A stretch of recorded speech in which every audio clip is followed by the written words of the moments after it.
The rain hammered against the wooden shutters of Martha's cottage like an angry fist demanding entry. At 73 years old, she had seen countless storms sweep across the valley, but this one carried a particular fury that made even the ancient oak trees bow in submission.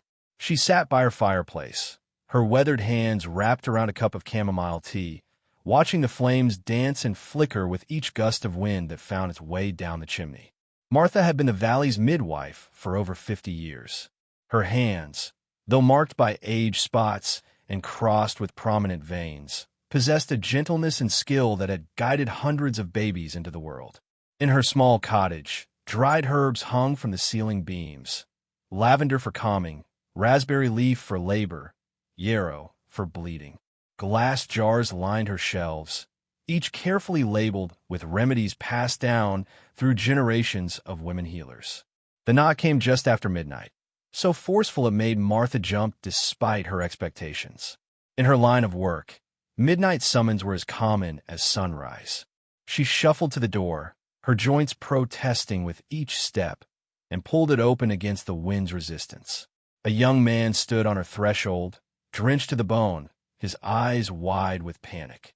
It was Thomas, the farmer's eldest son from the Henderson place, 3 miles up the mountain road. "Miss Martha," he gasped, water streaming from his hair into his eyes. "It's my mother. The baby's coming wrong. My father sent me. He says we need you. The doctor from town can't make it in this storm. The bridge is flooded out." Martha's heart clenched. Sarah Henderson was 42 years old, attempting to birth her 8th child. Martha had attended Sarah's last 3 deliveries, each one more difficult than the last. She had privately worried about this pregnancy, had seen the exhaustion in Sarah's eyes during her visits. "Let me get my things," Martha said, her voice steady despite her concern. She moved with practiced efficiency, gathering her leather midwifery bag. Into it went clean linens, scissors sterilized in boiling water and wrapped in cloth, her precious vial of ergot for bleeding, laudanum for pain if needed, and her stethoscope, a gift from a grateful father 20 years prior. She wrapped herself in her oilcloth coat, placed her wide-brimmed hat firmly on her head, and picked up her walking stick. "Miss Martha," Thomas said hesitantly as she stepped out into the storm, "you don't have to do this. The weather, you could get hurt. Maybe we should wait for morning." Martha looked at the boy. He was barely 20. She remembered when she delivered him, and saw the fear beneath his soaked exterior. "Your mother needs me now, Thomas. Babies don't wait for convenient weather." The journey that normally took an hour stretched into an ordeal that would test every ounce of Martha's strength and determination. The rain fell in sheets, so thick she could barely see Thomas's back as he walked ahead, holding a lantern that did little more than create a small, swaying circle of light. The road had transformed into a river of mud that sucked at her boots with each step. Twice, she nearly lost her footing on the slippery stones that marked the path. Martha's lungs burned with each breath. Her hip, which had never been the same since she'd fallen on ice 3 winters ago, screamed in protest. But she pushed forward, step after painful step, her mind focused on Sarah Henderson, lying in labor, frightened and in pain. They climbed higher into the hills, where the wind grew stronger and meaner. Tree branches, torn loose by the gale, lay across the path. Thomas had to help Martha over them, his young strength supporting her weight. At one point, they came to a stream that had swollen to 3 times its normal size, churning with brown water and debris. "We have to cross here," Thomas shouted over the roar of wind and water. "It's the only way." Martha looked at the angry water and nodded. Thomas went first, testing each step, the water rising to his thighs. Then he came back for Martha, taking her bag and slinging it across his shoulder. He offered her his arm, and together they waded into the current. The cold was shocking, stealing Martha's breath. The current pulled at her skirts, trying to sweep her away.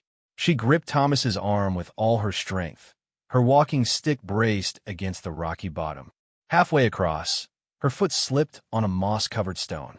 She went under, water closing over her head for a terrifying moment before Thomas hauled her back up, gasping and sputtering. "I've got you," he yelled. "Just a few more steps." They emerged on the far bank, Martha coughing and shaking, but still clutching her walking stick. Thomas looked at her with new respect. Most people would have turned back at the stream. Martha simply shook her head. Your mother's waiting. The final mile to the Henderson farm seemed endless.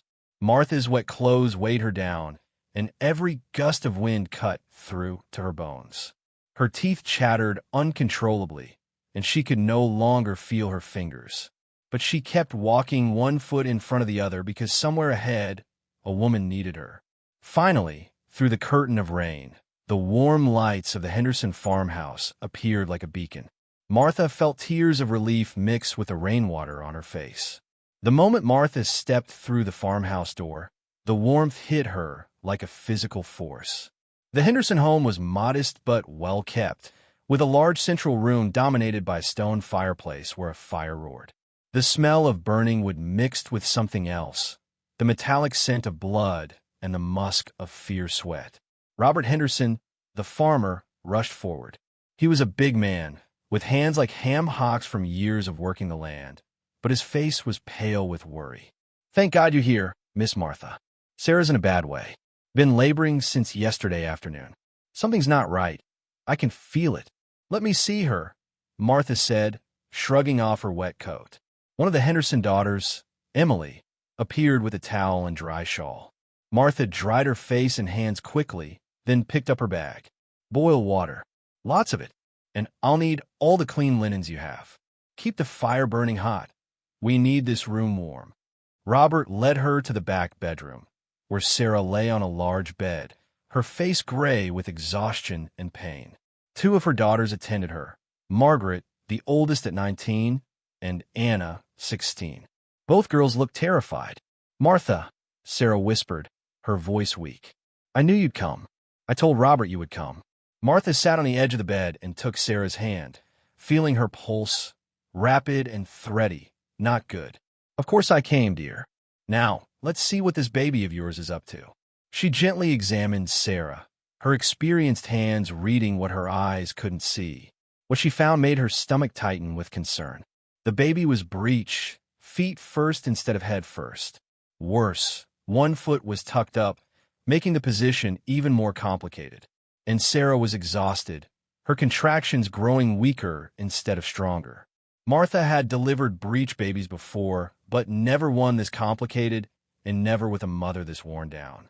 In town, they would cut Sarah open, a cesarean section, but that required a surgeon, proper instruments, and even then, most mothers didn't survive. Here, in this farmhouse, with only her skills and her prayers, Martha would have to attempt a manipulation she'd only performed twice before in 50 years. Robert, Martha called, and the big farmer appeared in the doorway. I need to be honest with you. The baby is positioned wrong. I'm going to try to turn it, but it's dangerous. For both Sarah and the child. Robert's face crumbled. Can you do it? Can you save them? Martha looked him straight in the eye. I'm going to try with everything I have. But you need to know, this is beyond what most can handle. You should prepare yourself. You're worth more than any city doctor, Robert said fiercely, his voice breaking. You know, Sarah, you know our family. Those fancy doctors would just see another patient. Please, Miss Martha, please save my wife. Martha felt the weight of his faith settle on her shoulders. She nodded and turned back to her patient. Sarah, I need you to listen to me carefully. This is going to hurt, but I need to try to turn the baby.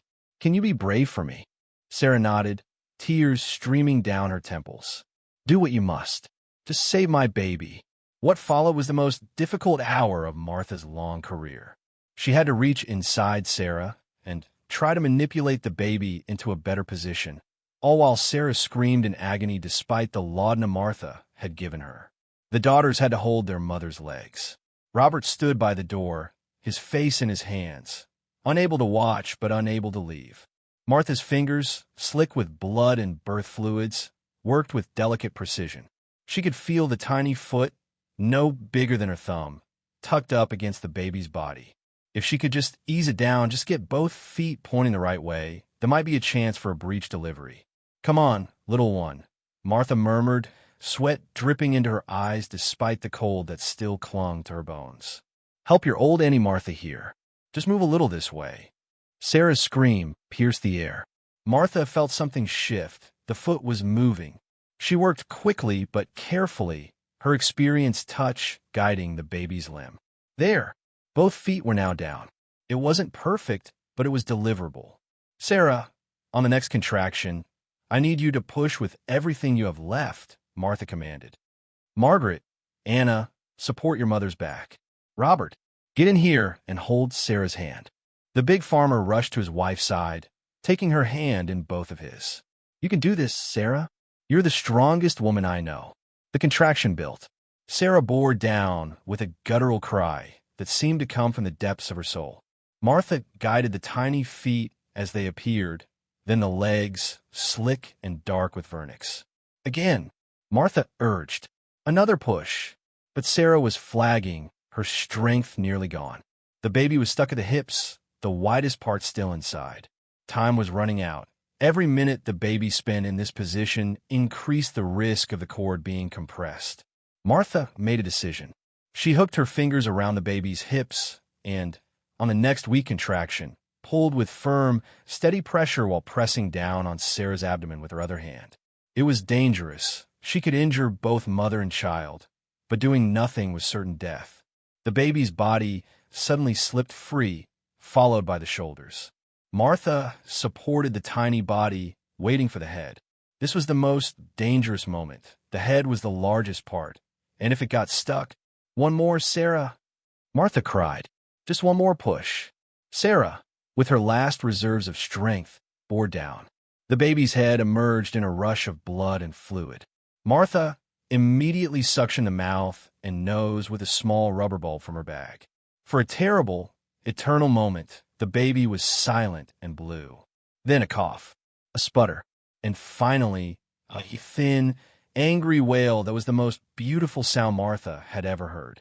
It's a boy, Martha announced, tears streaming down her face as she wrapped the baby in clean linen. Sarah, you have a son. But her work wasn't done. Sarah was bleeding heavily, too heavily. Martha delivered the afterbirth and immediately began massaging Sarah's abdomen to help the uterus contract. She gave Sarah ergot to increase contractions. The blood flow slowed but didn't stop. More linens. Martha snapped. And someone bring me the yarrow, the dried herb in the blue jar in my bag. The next 2 hours were a blur of controlled urgency. Martha packed Sarah's womb with linens soaked in yarrow tea, an old remedy for hemorrhage. She kept Sarah's legs elevated and made her drink a tea of shepherd's purse and nettle. Slowly, agonizingly slowly, the bleeding lessened and then stopped. Finally, as dawn began to break and the storm outside quieted to a gentle rain, Martha sat back in exhaustion. Sarah was pale but stable, sleeping fitly with her new son tucked against her. The baby, though small, was nursing and appeared healthy. Martha woke to sunlight streaming through the bedroom window and the smell of coffee and bacon. For a moment, she was disoriented. This wasn't her cottage. Then memory flooded back, and she sat up quickly, her stiff muscles protesting. She was in the Hendersons' guest room, still fully clothed except for her boots. She must have fallen asleep in the chair by Sarah's bed, and someone had carried her here. Looking out the window, she could see it was late morning, perhaps even noon. She'd slept for hours. Panic seized her. Sarah, the baby. She rushed out of the room and nearly collided with Emily Henderson in the hallway. Easy, Miss Martha, Emily said, steadying the old woman. Mother's fine. She's resting. The baby, too. Margaret's with them now. Martha sagged with relief. Thank God. I shouldn't have slept so long. I need to check on them. You've earned your rest, Emily said firmly. Father says you saved them both when any other person would have given up. Now, come, eat something. You can't take care of others if you don't take care of yourself. In the kitchen, Martha found a feast laid out. Eggs, bacon, fresh bread, butter, jam, and real coffee, not the chicory substitute most people made do with. Robert Henderson sat at the table, his eyes red-rimmed from lack of sleep, but his face transformed with joy. Miss Martha, he said, standing so quickly his chair nearly toppled. Please sit. Eat. Anything you want, it's yours. Martha sat, and Robert poured her coffee himself, his big hands surprisingly gentle with the delicate china cup. As she ate, and she was surprised by how hungry she was, the Henderson children began to drift in. Thomas, looking far less panicked than he had the night before. Emily and her sister Clara. The younger children, wide-eyed and curious. Even the oldest, Margaret, appeared, having left her mother's side for the first time since the birth. "She's asking for you," Margaret said softly. "Mother wants to thank you proper." Martha finished her coffee and followed Margaret back to the bedroom. Sarah was awake, propped up on pillows, her color much improved. The baby lay in a wooden cradle beside the bed, sleeping peacefully wrapped in a quilt. "Martha," Sarah said, her voice stronger now. "Come sit with me." Martha settled into the chair beside the bed, taking Sarah's hand. "How do you feel?" "Like I've been run over by a wagon," Sarah said with a weak laugh. "But alive." "Martha, Robert told me how bad it was. He said you saved us when anyone else would have failed." "I did what any midwife would do," Martha said modestly. "No," Sarah said firmly. "Robert told me about the city doctors, how they wanted him to prepare for the worst. You didn't give up. You walked through that storm, through flood water, and then you fought for hours to bring my baby safely into this world. You're not just a midwife, Martha. You're an angel." Martha felt tears prick her eyes. "I'm no angel, dear. Just an old woman who's delivered a lot of babies." The bedroom door opened, and Robert entered carrying a wooden box. His weathered face was solemn as he approached Martha. "Miss Martha," he began, his voice thick with emotion, "my Sarah is worth more to me than all the gold in California. That boy in the cradle there, he's my 8th blessing, and I'd near given up hope of ever holding him. What you did last night, there ain't no city doctor could have done better. Hell, there ain't no doctor anywhere could have done better." He opened the box, revealing neat stacks of bills, more money than Martha had seen in years. "This is everything I've saved for 5 years. It was going to buy new equipment, maybe expand the dairy herd. But none of that means nothing if Sarah ain't here. I want you to have it." Martha stared at the money, shocked. "Robert, I can't accept this. It's too much. My fee, your fee." Robert interrupted, his voice rising. "You think I'm paying a fee? This ain't payment, Miss Martha. This is my family showing you what you're worth to us. You're worth more than any fancy doctor in a clean suit who wouldn't have come out in that storm. You're worth more than any man with a degree on his wall who would have cut my Sarah open and probably killed her. You know us. You care about us. That's worth everything." Martha tried to protest, but Robert pressed the box in her hands. "Please, let us show our gratitude. Besides," he added with a slight smile, "you near drowned yourself getting here. That's worth hazard pay, at minimum." In the end, Martha accepted, though she took only a fraction of what Robert offered, enough to replenish her supplies and perhaps fix the leak in her cottage roof. The rest, she insisted, should go toward the new Henderson baby's future. Over the next 3 days, Martha stayed at the Henderson farm, monitoring Sarah's recovery and teaching Margaret how to care for her new brother.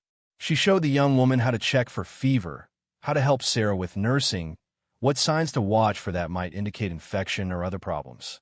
On the morning of the 4th day, with Sarah sitting up and eating heartily, and the baby, whom they'd named Matthew Robert Henderson, nursing like a champion, Martha prepared to leave. The entire Henderson family gathered to see her off. The storm had passed, leaving the world washed clean and bright. The road, though still muddy, was passable. Robert had hitched up his wagon to drive Martha home in comfort. But before they left, something unexpected happened. Thomas, the young man who'd fetched her, stepped forward with a carefully wrapped bundle. "Miss Martha," he said, ducking his head shyly, "I've been thinking about what you said, about babies not waiting for convenient weather. And I've been watching you work these past days, how you know just what to do, how you care for people." He thrust the bundle toward her. "These are books, medical books. My mother's father was a doctor, and these were his. I want to learn what you do. I want to be a midwife." Martha blinked in surprise. Male midwives were rare, though not unheard of. "Thomas, it's hard work. People will question you, and it takes years to learn." "I know," Thomas said firmly, "but you're not getting any younger, begging your pardon. And when you're gone, who will help families like mine, who will walk through storms and risk their life to bring babies safely into the world. I want to learn. Will you teach me?" Martha looked at this earnest young man and saw something she'd thought lost, a future for her knowledge, her skills, her calling. She nodded, her throat too tight to speak. As Robert drove the wagon down the mountain road, Martha looked back at the Henderson farm. She could see them all still standing there, waving, Sarah at the window with baby Matthew in her arms, the children clustered around their father, Thomas with his precious medical books. "You know," Robert said conversationally as they rolled along, "there's talk in the valley about petitioning the territorial government. We want to establish a proper medical clinic with a midwife on staff. Everyone's agreed. If we do it, we want you to be that midwife, with a salary, proper supplies, maybe even an assistant." He glanced at her with a smile. "Thomas has already volunteered." Martha felt something loosen in her chest, a tightness she hadn't even known was there. For so long, she'd worked alone, struggling to afford supplies, wondering what would happen to her patients when she grew too old to continue. Now, here was hope. Hope for a future where women in labor wouldn't have to wait for city doctors who might not come, where there would be someone to carry on her work. "I'd like that," Martha said softly. "I'd like that very much." As they rounded the final bend that would lead to her cottage, Martha thought about the past few days. The storm, the dangerous journey, the desperate hours fighting for Sarah's and Matthew's lives, Robert's words that she was worth more than any doctor. She'd never sought recognition or wealth. She'd simply done what needed doing, used the skills passed down to her, and cared for her community the best way she knew how. But it felt good, she admitted to herself, to be valued. To know that her years of service meant something. To understand that she'd made a difference in the world, one baby at a time. Her cottage came into view, small and weathered but home. Robert helped her down from the wagon and carried her bag to the door. "Thank you, Robert," Martha said, "for everything." "No, Miss Martha," Robert replied, his voice solemn. "Thank you. For my wife. For my son. For 50 years of keeping this valley's families safe. You're worth more than any doctor, and I'll tell anyone who'll listen." As Robert's wagon disappeared down the road, Martha entered her cottage. Everything was as she'd left it. Herbs drying from the rafters, jars lining the shelves, her rocking chair by the cold fireplace. But something had changed. She had changed. She moved to her window and looked out over the valley, where smoke rose from chimneys and fields stretched green and gold in the afternoon sun. Somewhere out there, Sarah Henderson was holding her son, alive, because Martha hadn't given up. Somewhere out there, Thomas was reading medical texts, preparing to carry on her legacy. Martha smiled, feeling the ache in her bones, the exhaustion in her muscles, the satisfaction in her soul. She'd walked through the storm. She'd fought against death and won. And she'd been told, by a good man with an honest heart, that she was worth more than any doctor. It was enough. More than enough. It was everything.